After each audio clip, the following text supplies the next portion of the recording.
The same chef went back and told Diddy what she had said, and Diddy came down the stairs in his robe and immediately charged at her. She said he shoved her again and again and put his hands on her shoulders and pushed her 25 to 30 yards across his house. She said Diddy screamed at her saying, "You hate it here? Then get the F out my house." Security stepped in and told her to pack her bags, and Diddy told her get the F out of his house. Say, hey, I'm lit. What can I say? Yeah, I'm the white I see. It's a lot of girls, but it's. Hey guys, it's your boy Quay, your boys back with another video. If you're new to my channel, make sure you guys like, comment, subscribe, turn on my post notifications so you guys can be notified when your boy posts another video. So today basically we got the same situation with Diddy that has been going on, y'all. And another person had took the stand today, early this morning, and it was one of them was his assistant that goes by the name of Capricorn Clark, which was like his former assistant, y'all. This one is like so interesting, y'all. I swear to God. Like she said on the stand, y'all, this was so interesting, and it's just so much because it stems to what Kid Cudi had to say because she was involved in them, like by Diddy burning like the cars and stuff down. Her side of what happened that day. So y'all, we're gonna be discussing this. So y'all like, comment, subscribe, and I wrote it down in my notes. So I'm gonna keep looking down, y'all, because I want to make sure I get every single thing. I don't leave nothing out like that, but I just want to make sure I get every single thing down. So okay, so she talks about the allegedly kidnapping, a lie detector test that lasted about 5 days that she went through, the fact that Diddy threatened her, Cassie, and Kid Cudi. Okay, this was all the things that she talked about, and that he would unalive all of them and etc. So that was all like basically her whole testimony. So let's get into the deep things that what she went through while she was Diddy's assistant. Okay, so when she took the stand, she was shaking and she was nervous and she cried multiple times, guys. But this was her testimony. She said she worked for Death Jam and Death Row Records, which was run by Suge Knight, who had issues with Diddy around that time when she worked for him. She was his personal assistant and global brand director. She worked for him from 2004 to 2012. And in 2016, she came back to be Cassie creative director. The very first day, he took her to Central Park after dark and he told her, "You used to work for Suge Knight. If anything happens to me, I might have to unalive you." She said his security, Uncle Paulie, stood by her and she took that very seriously. She said she told Diddy she ain't have anything to do with that stuff, but they objected so nobody knows what she was going to say after that. She was asked if she ever seen Diddy with a weapon, and she said yes. And she said it was a time when Diddy had a problem with 50 Cent at that time. It was an elevator ride in the early 2000s after an MTV event. She said Diddy had just came along the side of 50 Cent and things had gotten awkward. And he turned to his manager in the elevator and said, "I don't like the back and forth. I like pew pew." She took that as a real threat. She also stated that she talked about her taking a 5-day lie detector test after Diddy found out that his jewelry was missing. She said she was asked to transport high diamond jewelry that was on loan from Jacob the jeweler. And when she got to the airport, the bag of jewelry was missing. So Diddy went off to Miami and left her behind with his security, Uncle Paulie. She said Uncle Paulie questioned her for 3 hours and then drove her to a rundown building where he left her there to take a lie detector test. The place was still under construction at the time, and he took her up to the 6th floor and locked the door behind them. She said the man that was at the table was like 5 times the size of her, that was sitting there chain smoking. He allegedly told her that she was here to take a lie detector test, and if she failed, they're gonna throw her in the East River. She said she had wires strapped to her and that she was terrified and nervous. And the man had said he couldn't get a good read, so she needs to calm down or she was going to be thrown in the river. She was taken home later that day, but for 5 days straight, it would continue. Paulie would pick her up, take her to the same building. She would have to get strapped and continue to take the lie detector test again. When she returned to work, Diddy never tried to ask her where she had been, and she doesn't know if the jury was ever found. They asked her why she didn't go to the police, and she states that she was under NDA, and Diddy's attorney objected, and they had to move on. Her working conditions was that she had to work from 9 in the morning to 4 in the morning. And on a good day, she would get 4 hours of sleep. And on a bad day, she would get only two. She said she made about $55,000 a year, and she said she developed a stress induced alopecia. And she worked so many overtime. She went to HR one time. They said she was owed $80,000. And that was just for a working period of 3 months. Lord, that's a lot of money. I ain't gonna lie, y'all, that's a lot of money. $80,000 in 3 months, y'all, that's guap. And to say that she was really supposed to get that money and she was only making $55,000 within a year, like something off about that.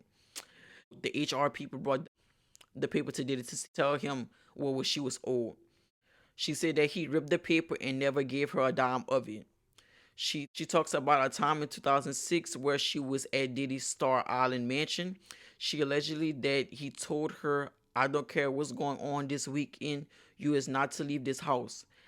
That weekend, Pharrell Williams was brought in by a bow as a guest to Diddy's house, and she was asked to escort Mr. Walker back to Palm Island in return, and that she had stayed too long, and Diddy had called her saying, "Where the F are you?" She details that she asked the chef, "Where is the turkey bacon?" And the chef responded, "No effing turkey bacon." And she tells the chef, "I hate it here." So like she just said that out loud, she hated there. She said the same chef went back and told Diddy what she had said, and Diddy came down the stairs in his robe and immediately charged at her. She said he shoved her again and again and put his hands on her shoulders and pushed her 25 to 30 yards across his house. She said Diddy screamed at her saying, "You hate it here? Then get the F out my house." Security stepped in and told her to pack her bags, and Diddy told her get the F out of his house. And she said she left because that was like crossing the boundaries. She did come back though for Diddy as his global ambassador. My thing is, why come back if a person put their hands on you? Like that's not enough money. Then plus he didn't pay you for like the $80,000. It didn't like the $80,000. Me personally would have did it for me. Like I didn't get my money. Like I'm not gonna do overtime and keep working, and I'm not gonna get the money that I'm supposed to be getting. That would have been like the deadline for me, but y'all, she still stayed. I understand, people need their jobs, but my thing is like $55,000. Like she could have probably get like a 9 to 5 like somewhere else and would have got that amount of money. But to here or there, she also stated how she would set up hotel rooms for Diddy. She said in hotel rooms it would be candles, cameras, baby oil, lube, and substances. She's talked about analyzes at the hotel rooms and said his girlfriend analyzes would be Jackie Star, and that Kim Porter would stay in these hotel rooms once a week. She says she would also be in another hotel room watching TV, catching up on sleep, and order room services.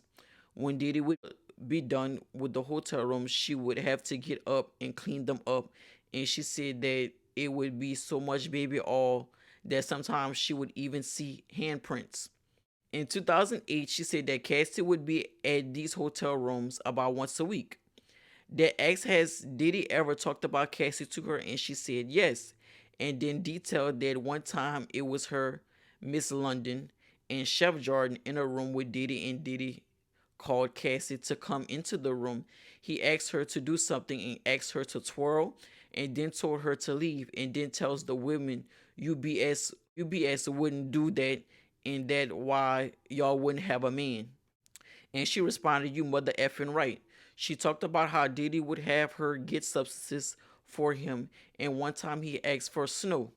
And she said, "For who?" And when the prosecutor asked her, "Why did you say that?" And she said, "Because her mother passed away from that, and that she wasn't going to do it." When Diddy told her it wasn't for her she went get it from one of the security guys. She said he would also get substances in her name. They were in a bag that she carried around, or security did.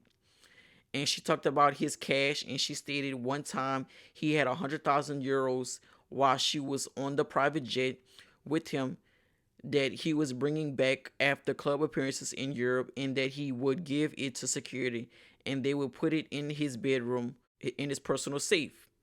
When she came back to work for Diddy after he had pushed her around his house in Miami, she said that she was more so working for Cassie and that he had to get final approval of everything that Cassie did, including like her wardrobe or anything that she had did. She said that they had moved to LA because of Kim Porter, but Cassie stayed in New York.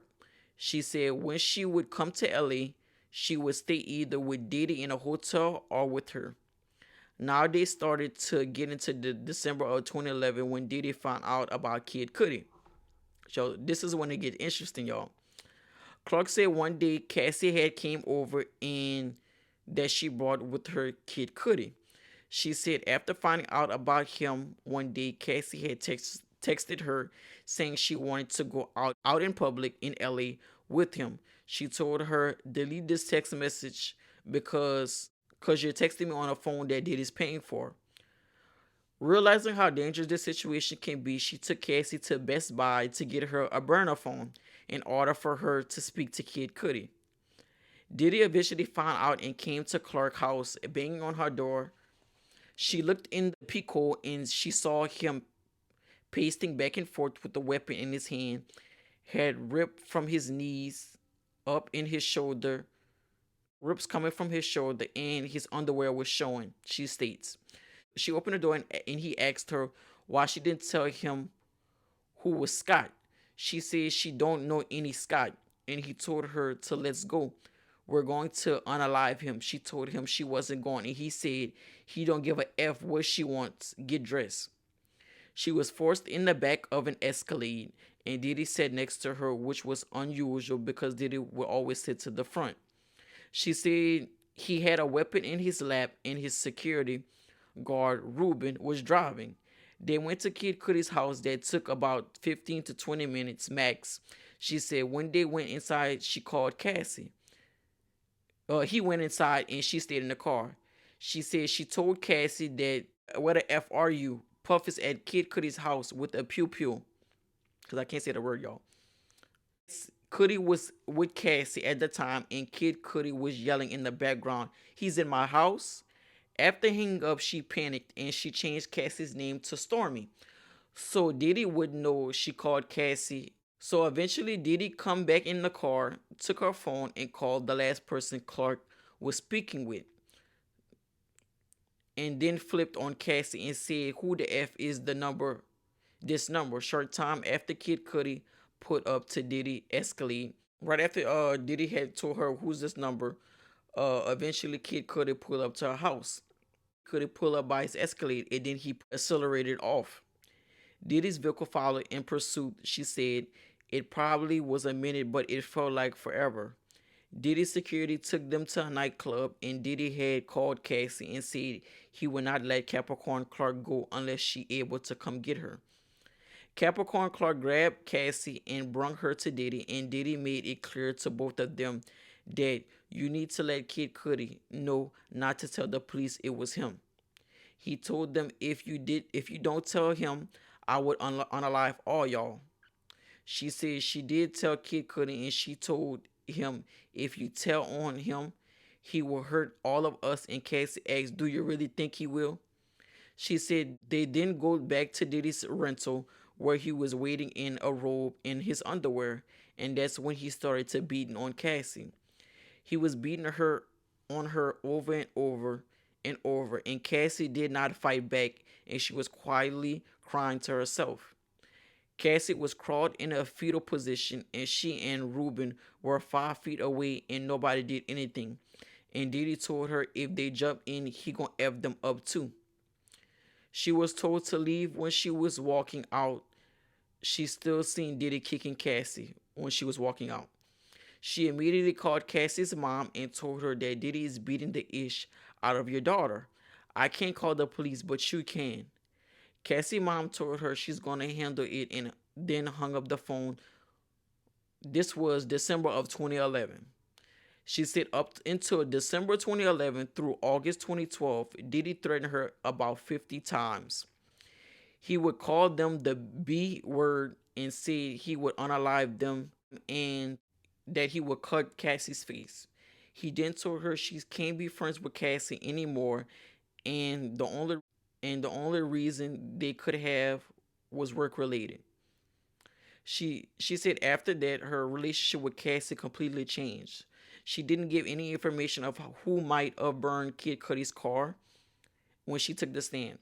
She said in early 2012 she went to Harv PR and she told them that she was kidnapped, and his response was that it's crazy, but it's gonna be okay. By August of 2012, she was on vacation and still being sent work, and she told HR that Diddy was at her because she didn't tell him that Cassie was cheating. After this, she was terminated after being accused of improperly taking vacation and says she lost her income, her benefits, her 401k, her house, and her car.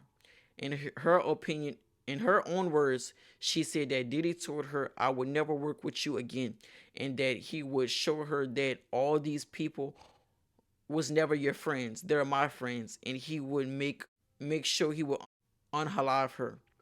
In 2012, she did settle with Diddy in wrongfully termination, but it was hard for her to find work after. She was asked, was there any questions for her working for Mr. Combs again? And she said yes, as for chef and staff. She was supposed to be hired for chef and staff in 2024. There was talks about her going back to work for Diddy, which is crazy. After you went through all of this, you're still gonna work for Diddy? Y'all, like, that makes, oh my gosh. They asked her when was the last time she spoke to Cassie. She said in 2018 was her last time. And they asked her when was her last time speaking to Kid Cudi, and she said in 2012. Y'all, this was crazy, y'all, and a lot of the people was going crazy about like her testimony that what she had said on the stand. Y'all, that's crazy. And by her, basically crying and stuff is like basically she has to like relive things.